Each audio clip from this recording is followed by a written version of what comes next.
ओम नमः शिवाय। दोस्तों, कैसे हैं आप सब। मैं आशा करती हूँ आप सब बहुत अच्छे होंगे। मैं मोनी आप सबका मेरे चैनल मोनी का संसार में स्वागत करती हूँ। आज इस वीडियो में मैं आप सबको जितिया व्रत का कथा बताऊंगी। इस कथा के जरिए आप जानेंगे कि जितिया व्रत की क्या महत्ता है हमारे जीवन में।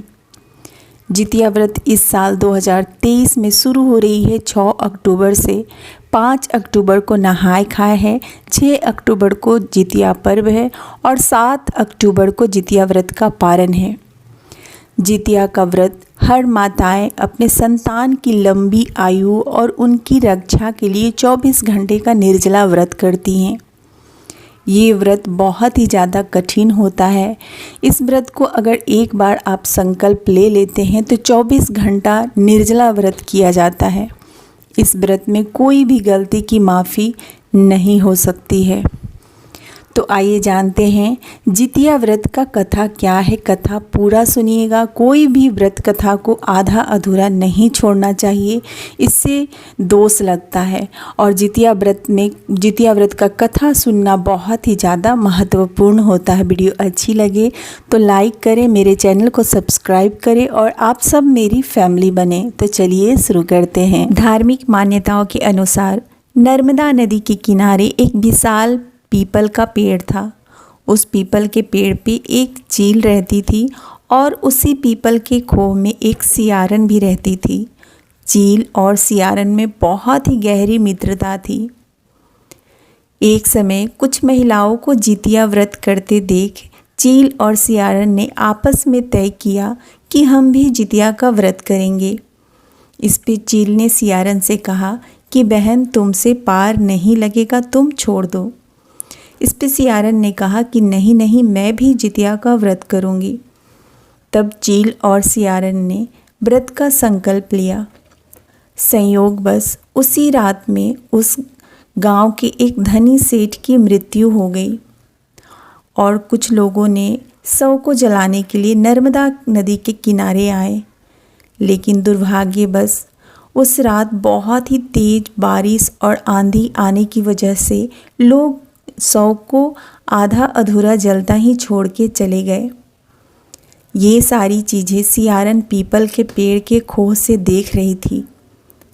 शव को देख कर के सियारन से रहा नहीं गया और वो शव को खाने लगी। जब सियारन उस शव को खा रही थी तो हड्डियों की कटकटाहट की आवाज़ आ रही थी। तब चील ने सियारन से कहा कि बहन, किस चीज़ की आवाज़ आ रही है।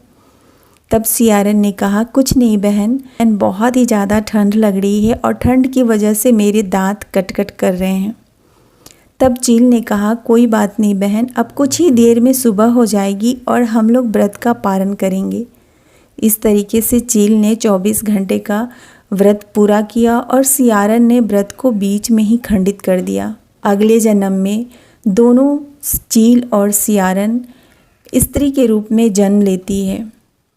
चील अहिरावती के नाम से जन्म लेती है और सियारन कपूरावती के नाम से जन्म लेती है और दोनों की शादी एक ही घर में होती है।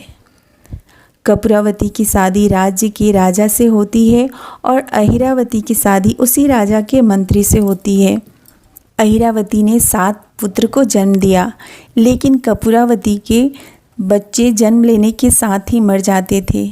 इस बात से कपूरावती बहुत ही ज़्यादा परेशान रहती थी। कपूरावती ने 7 बच्चों के सिर कटवा दिए और घड़ों में बंद कर बहन के पास भिजवा दिया। यह देख भगवान जीवतवाहन ने मिट्टी से 7 भाइयों के सिर बनवाए और सभी के सिरों को उसके धड़ से जोड़कर उन पर अमृत छिड़क दिया। अगले ही पल उनमें जान आ गई। 7 युवक जिंदा हो गए और घर लौट आए। जो कटे सिर रानी ने भिजवाए थे वो फल बन गए। जब काफ़ी देर तक उसे 7 संतानों की मृत्यु के विलाप का स्वर नहीं सुनाई दिया तो कपूरावती स्वयं अपनी बहन के घर गई।